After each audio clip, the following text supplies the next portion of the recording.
Olá, muito boa tarde, bem-vindo a mais um Panorama Brasil ao vivo aqui na Causa Operária TV.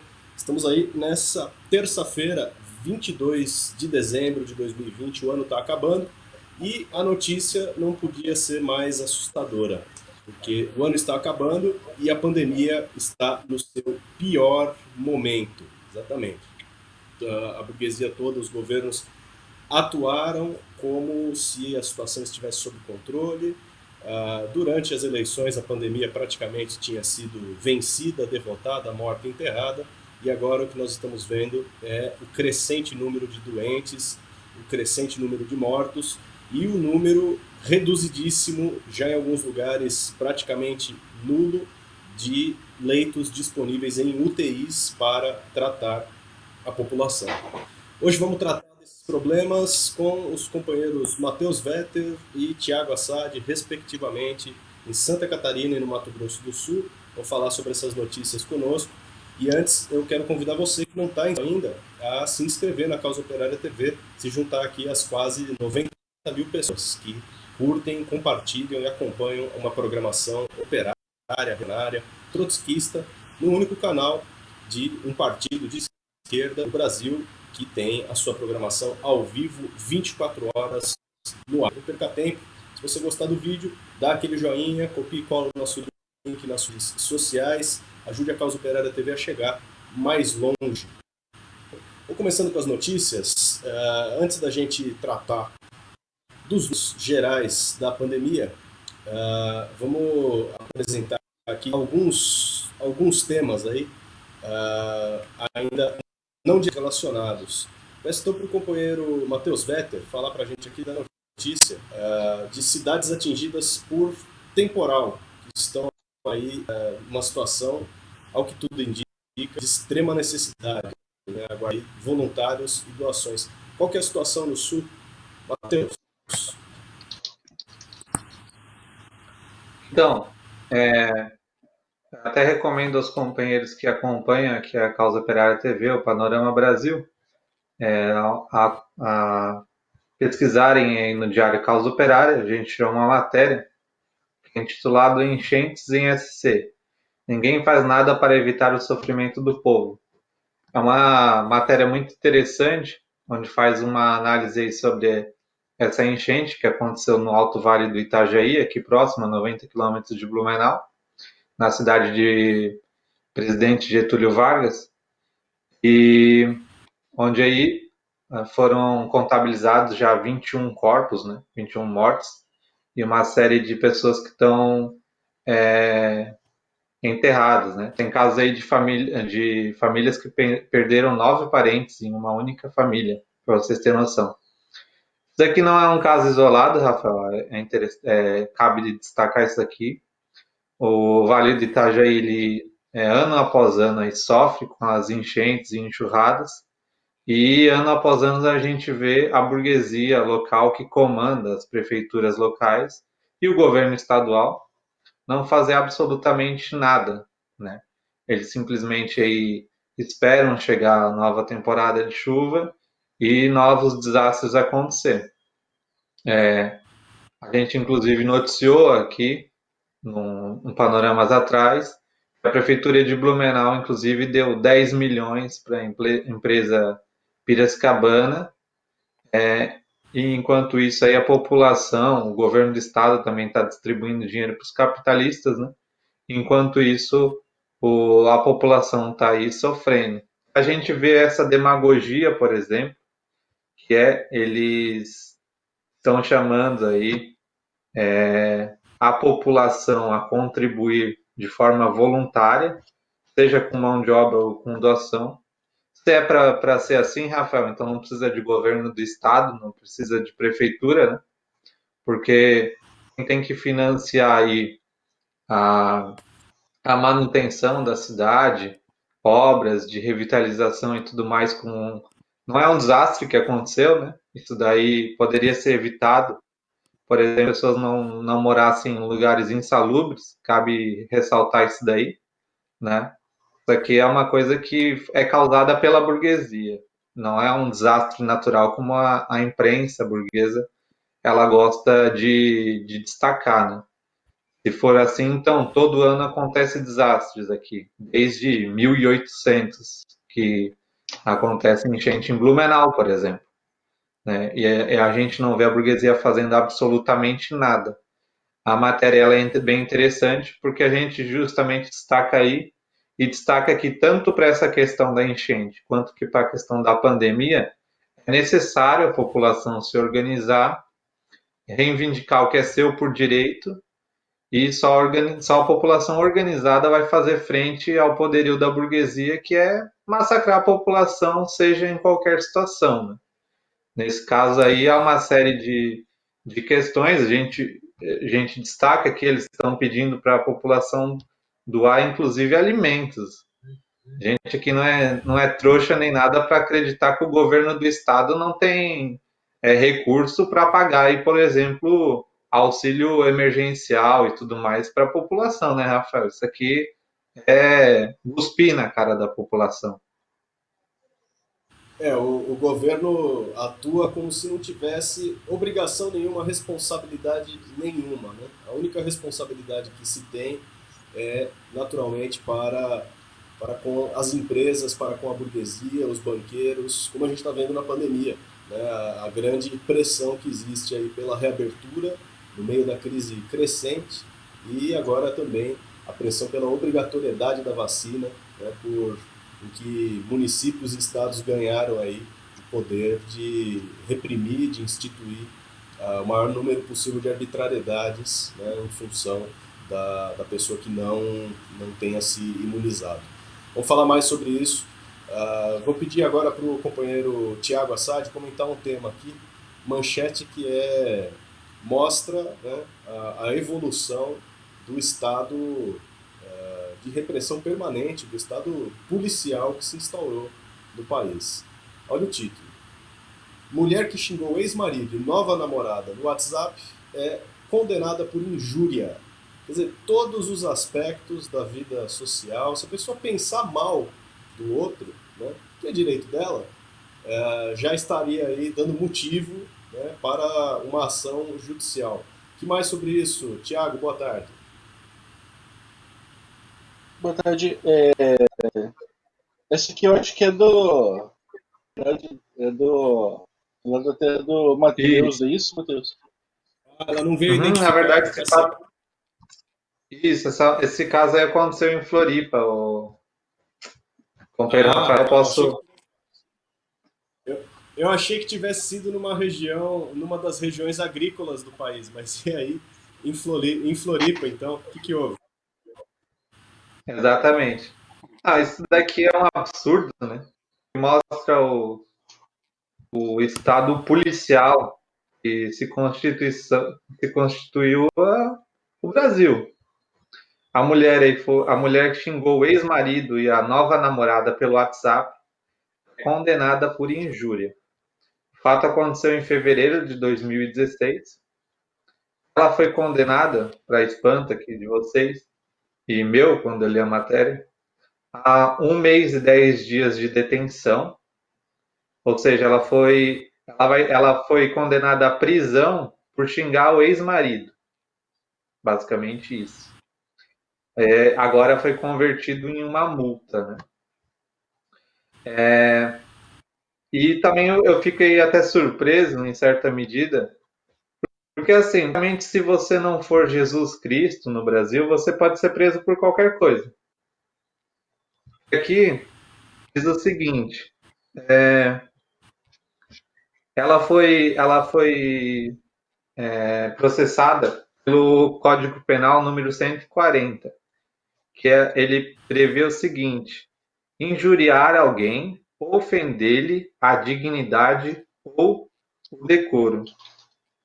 Então, assim, é uma coisa super abstrata, né? Que qualquer pessoa pode ser criminalizada por isso daí. e a pessoa pode ser presa. Até cabe uma correção aqui, acho que nem Jesus Cristo caberia aqui, porque ele entrou lá na igreja e meteu o pé em tudo lá, né? Numa passagem. Mas, então, assim, isso aqui mostra o completo estado policial que a gente vive. O Rafael aí falou, poderia ser no Mato Grosso, acho que isso daqui poderia ser em qualquer lugar do território nacional. E se a gente levar isso aqui ao pé da letra, toda a população brasileira aí está à mercê da prisão, se depender da justiça burguesa. Vou só fazer um comentário. Claro. É porque, assim, essas coisas elas aparecem também, essa coisa do crime da honra, né? Teve um fato aqui que aconteceu aqui em Mato Grosso do Sul também, envolvendo o ex-candidato a prefeito Vinícius Siqueira, candidato do PS, que ele acabou sendo condenado aqui também pela justiça, basicamente a mesma coisa, crime da honra. Só que aí, claro, como a gente está falando de uma pessoa com mais poder aquisitivo, uma pessoa rica, né, finalmente, a pena para ele foi uma multa aqui de R$ 10.000, que é um absurdo também, mas assim, a gente tem sempre que lembrar como que a justiça ela se usa dessas coisas assim para pegar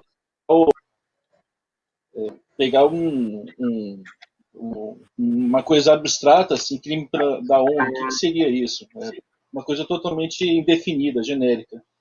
Mas quando chega na população, aí já não é mais uma multa que um partido consegue pagar, um partido rico, como é o caso do PSL, mas é a pena de prisão para a população, né? A gente tem sempre que estar atento com essa sanha persecutória do Estado, porque isso, quando chega embaixo, ele é sempre pior, né? Ah, com certeza. Bem, agora sim, tratando de um tema sul-mato-grossense típico, né? O caso aqui de um trabalhador que morreu soterrado num silo da JBS, né, num local de armazenamento aí de ração para os animais. A precariedade das condições de trabalho, né, na agroindústria não é uma novidade.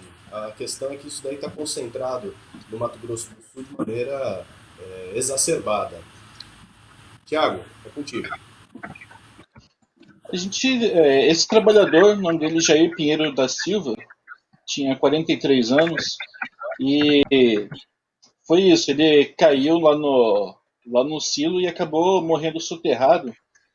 Isso, aqui a imprensa está destacando que as causas estão sendo, e as circunstâncias ainda estão sendo investigadas, mas quando a gente junto, né, a gente sabe muito bem que os frigoríficos da JBS do amplo conjunto de negócios aí da chamada a gente tem destacado muito no Brasil como eles estão no centro de uma crise sanitária, inclusive sendo grandes vetores aqui dos contágios pela pandemia.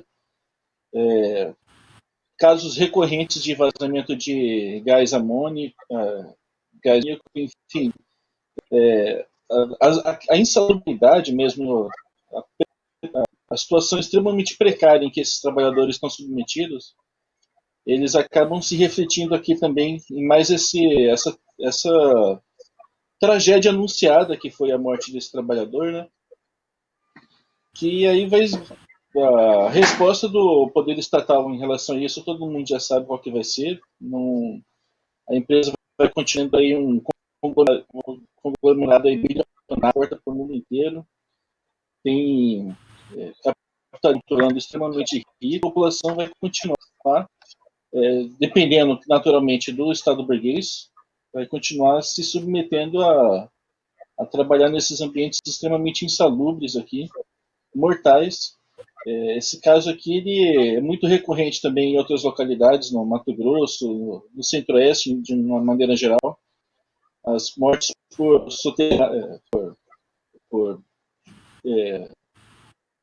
por esse tipo de situação, onde a pessoa é soterrada, elas acabam sendo muito mais comuns do que o minimamente, do que aquilo que seria humanamente aceitável, né?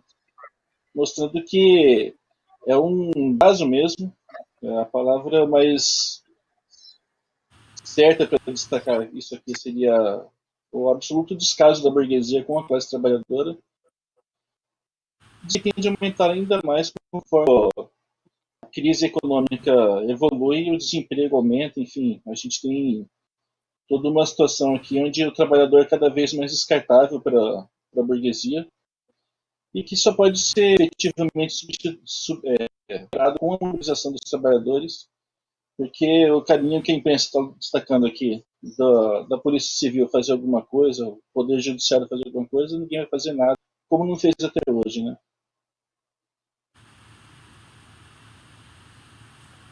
Justamente. Bom, o companheiro Matheus Vetter lembrou aqui em off de um tema importante de hoje, que infelizmente a gente não vai poder abordar aqui em profundidade, a não ser que o companheiro queira inclusive fazer um comentário sobre isso, porque tem problemas aí semelhantes em Santa Catarina. Mas, né, o prefeito do Rio, Crivella, foi detido hoje na acusação de corrupção que já vinha se desenrolando, afastado do cargo, e nós vamos tratar em maior detalhe disso daí na próxima sexta-feira com o companheiro Henrique Simonar, companheiro lá do Rio de Janeiro. Vamos trazer todos os detalhes. Enquanto a gente não trata dos impactos locais aqui no Panorama Brasil desse tema, eu chamo você a acompanhar a programação da Causa Operária TV aqui no nosso canal. Inscreva-se, fique ligado na nossa programação e também do Diário Causa Operária. Você acessa no www.causoperaria.org.br e lá você fica por dentro de todas as novidades, notícias de última hora, o tempo todo atualizado, e a análise, a polêmica, a discussão dos principais temas nacionais e internacionais lá no Diário Causa Operária. É isso aí. Matheus, quer fazer um comentário sobre isso? Ou a gente pode entrar em mais um ponto da nossa pauta de hoje aqui do Panorama? Não, podemos seguir. Tá certo. Vamos lá então.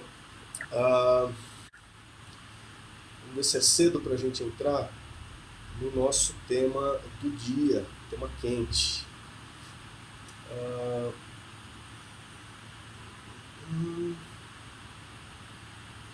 bom, vamos apresentar os números. Vamos começar a discussão porque tem muita coisa nessa pauta. Coronavírus. A pandemia estava sob controle, tudo certo, tudo pronto para o fim de ano ia ser uma beleza, tal como as eleições mostraram, estava tudo resolvido, mas não. Pelo contrário, os números subiram, o número de doentes e de mortos chegou aí a um novo patamar, o mais alto patamar durante toda a pandemia no Brasil durante esse ano. Então, vamos começando com as notícias, vamos começando com os números da região sul. Nosso companheiro Matheus Vetter apresentar para a gente a evolução do vírus e em que estágio nós estamos nesse momento. Matheus.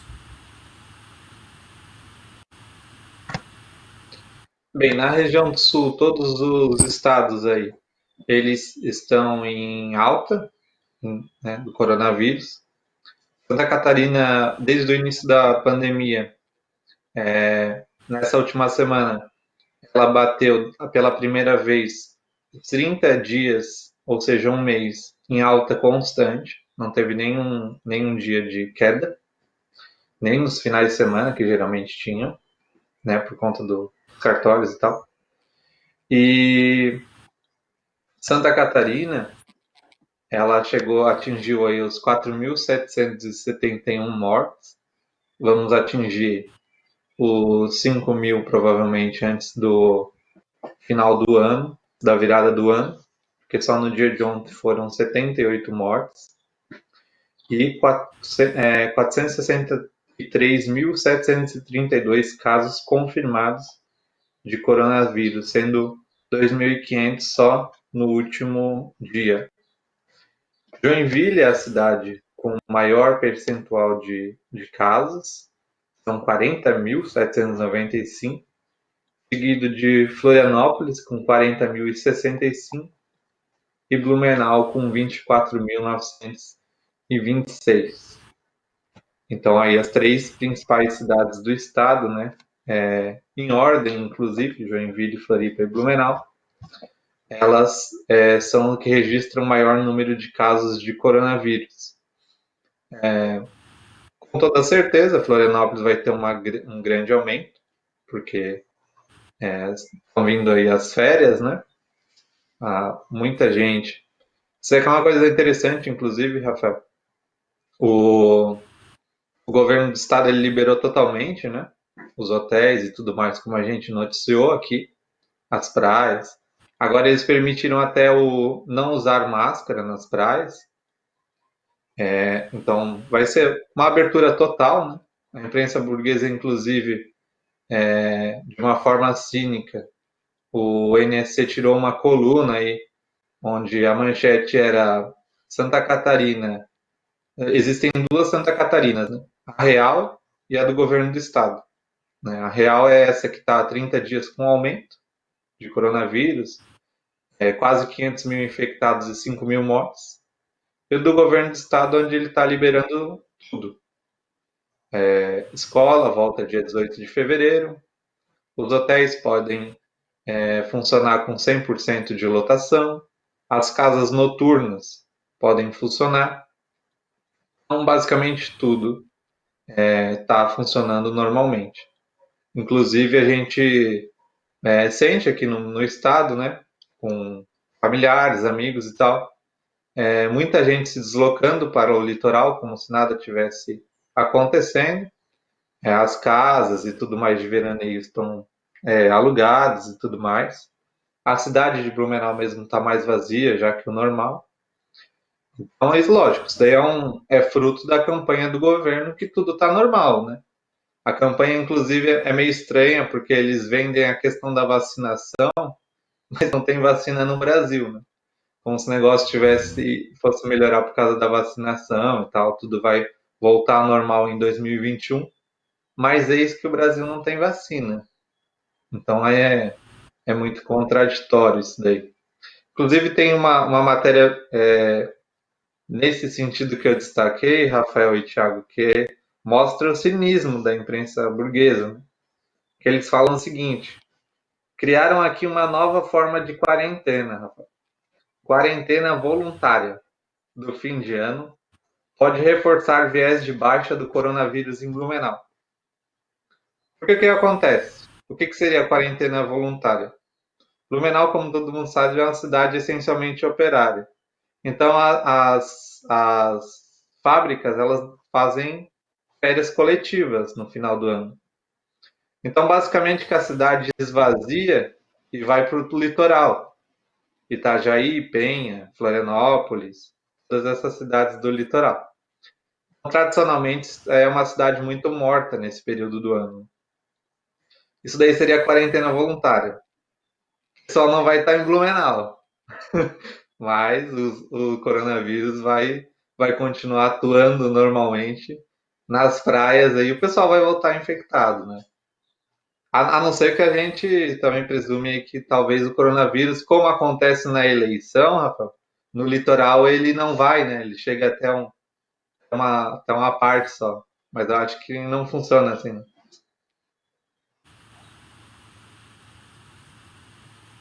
Tá certo, é. Tem que ver se vão aplicar aí alguma coisa voluntária para o vírus, né? O vírus pode, se quiser ou não, infectar a pessoa, particularmente aqui durante as festas, né? Vamos ver então com o companheiro Tiago, qual que é a situação no Centro-Oeste? Aqui no Centro-Oeste é coisa é, seguindo a tendência do Brasil, né, de modo geral, de uma piora assim excessiva. Na pauta eu tinha colocado 26 mortes, mas o número, na verdade, foram 31. Foi atualizado o número de vítimas fatais. 31 pessoas na última segunda-feira morreram aqui no estado. A maioria disso em Campo Grande, mas um número considerável também em Dourados, 2 pessoas. A gente tem que lembrar também sempre que estamos falando de um estado com 2,6 milhões de habitantes, né? Existem cidades aí na região da Grande São Paulo que tem população maior do que isso, inclusive. E, além disso, tem sempre que lembrar que esse eufemismo de notificação, né? Uma forma de dizer que o Estado não tem controle nenhum do que está acontecendo. Portanto, esses dados que são apresentados, eles são extremamente duvidosos. Mas, segundo as estatísticas oficiais, 17 pessoas em Campo Grande e outras tantas aqui morreram também no interior do estado, somando 31 pessoas. E com isso, a média de mortes a média diária de mortes em Mato Grosso do Sul chega a 20 óbitos diários. O boletim epidemiológico vem destacando isso, que também os casos de contágio estão subindo de maneira muito expressiva. Nós temos uma média diária de 1.342 novos casos que apareceram no estado, né? Somando aqui quase 124 mil infectados desde o início da pandemia. O problema é que a gente vem lidando com esse aumento que vem sendo reconhecido desde o fim das eleições, e isso já vai colocando o sistema público de saúde aqui sob uma pressão muito grande. Foi destacado aqui recentemente na imprensa local também o fato de que na cidade de Campo Grande restam apenas 10 vagas na UTI para atender qualquer tipo de necessidade da população no que diz respeito à saúde, né? A ocupação de leitos na UTI já chega a 98%. Isso coloca a Campo Grande, por exemplo, acima de outras capitais, como o Rio de Janeiro, que está com 92%, Curitiba com 91% e outras cidades que tem uma situação, apesar de tudo, uma situação ainda um pouco melhor no que diz respeito ao tratamento dos novos casos.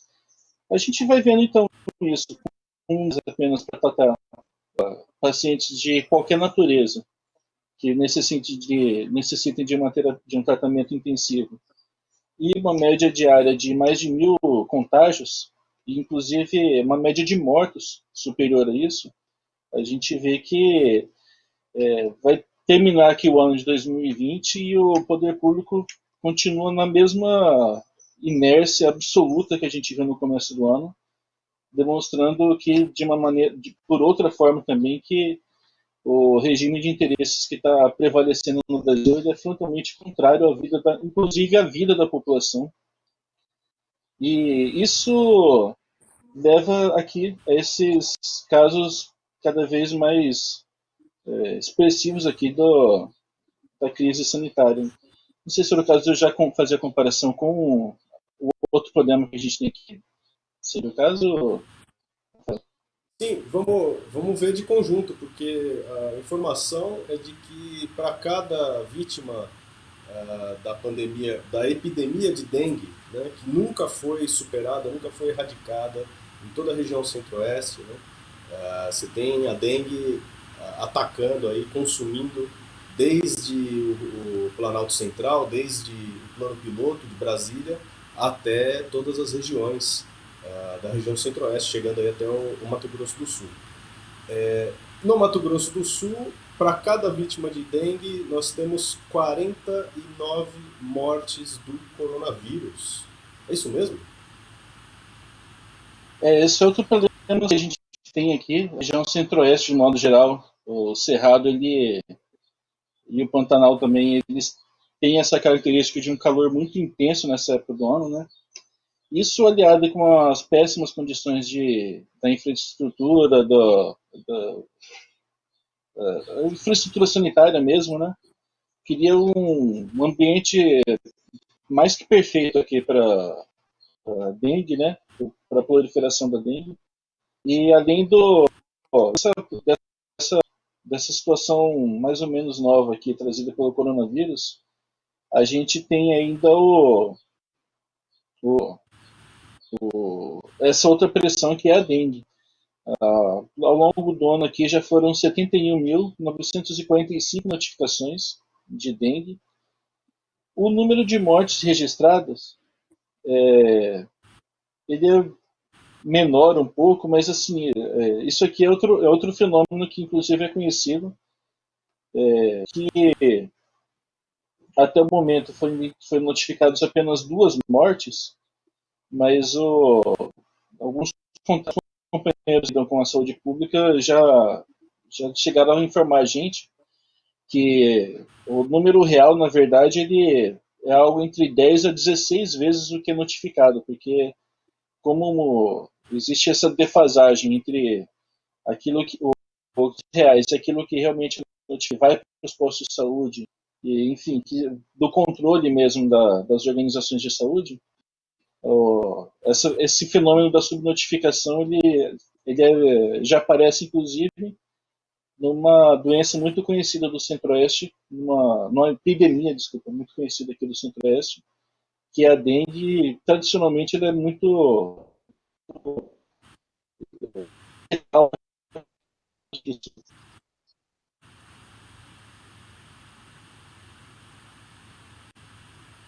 Tivemos aí algum problema com a conexão do companheiro Tiago.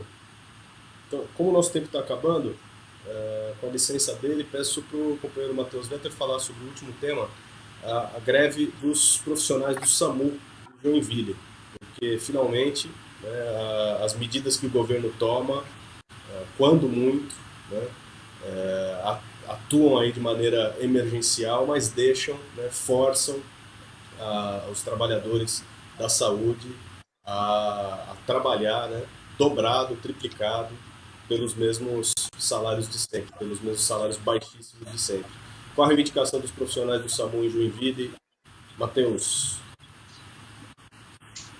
Então, o que motivou a paralisação,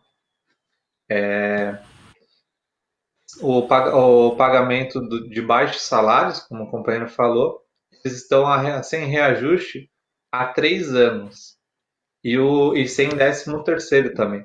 O 13º dos trabalhadores do SAMU, pelo menos aqui no estado de Santa Catarina, ele foi parcelado em 6 vezes, né?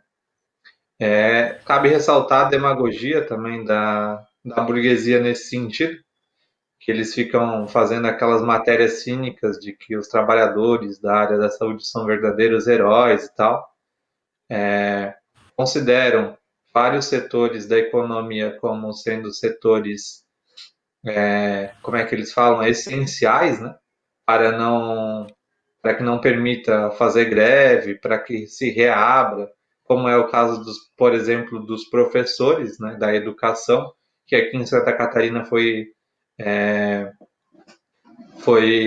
tornado um serviço essencial, mas esses serviços essenciais aí, eles só são essenciais mesmo para a burguesia não perder os seus lucros, porque quando eles são deparados aí com a questão dos salários dos trabalhadores e dos direitos, né, como o 13º, aí não é um serviço essencial. Aí eles não são pessoas aí que querem curtir do heróis da situação, né? Então, a gente viu na pandemia aí que muitos desses setores entraram realmente em greve, como os enfermeiros e tudo mais lá no início, inclusive com a extrema-direita indo para cima deles. E é isso daí mesmo que tem que ser feito. Os trabalhadores devem se organizar e enfrentar a direita. É isso aí. Bem, obrigado, Matheus, obrigado, Tiago. O Panorama Brasil de hoje vai ficando por aqui. Obrigado pelos comentários, as informações. Você fica ligado na programação da Causa Operária TV. Hoje é dia de análise política com o companheiro Rui Costa Pimenta, às 4 horas da tarde, transmissão simultânea com a TV 247. Panorama Brasil no ar de segunda a sexta, ao meio-dia e 15, e amanhã tem mais. A gente se vê lá.